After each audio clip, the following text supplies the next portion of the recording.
Hello, welcome to jQuery tutorial, chapter 30, jQuery events, brought to you by Ankpro Technologies. My name is Harish. In this session, we are going to learn about what is jQuery event. So, first let us understand the definition of event. Any user interaction with the web page can be called as an event. For example, opening the web page, hovering over an element or clicking an element can be called as an event. Focusing on the form field or typing a character there can be called as an event. So event is something like you're interacting with the web page, and that we can call it as an event. So when working with the events, we need to undertake certain steps. So the first step is event registration. To register an event, first we need to identify an HTML element, and then we are going to attach the action what we are going to perform on that element. Okay, the third point is we have to register an event handler. In the sense, in the first step we are going to register an event. To register an event, we should be aware of how to identify an element and how to identify the action, and the third is how to register an event handler.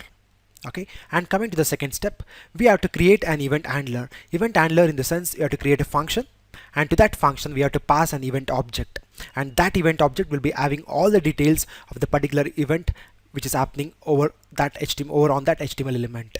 Okay, and we can analyze that event object for further actions, and we can perform the relevant actions based on the details required from the event object.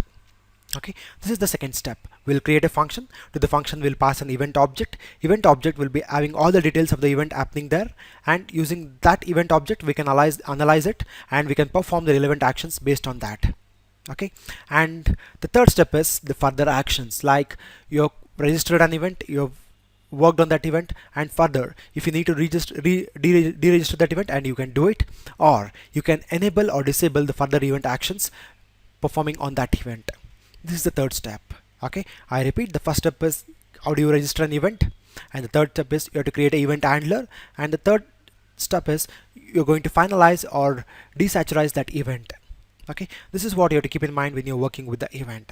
I hope you understood what is the event and what are the necessary steps we have to keep in mind when you're working with the event. So finally, thank you for listening. Have a great day. Please subscribe to our YouTube channel Ankpro Training. You can also like a Facebook page visiting this URL. You can also follow us on Twitter. For further reference of our websites, we are on LinkedIn too. Last but not the least, please don't forget to give the feedback. Thank you. Have a great day.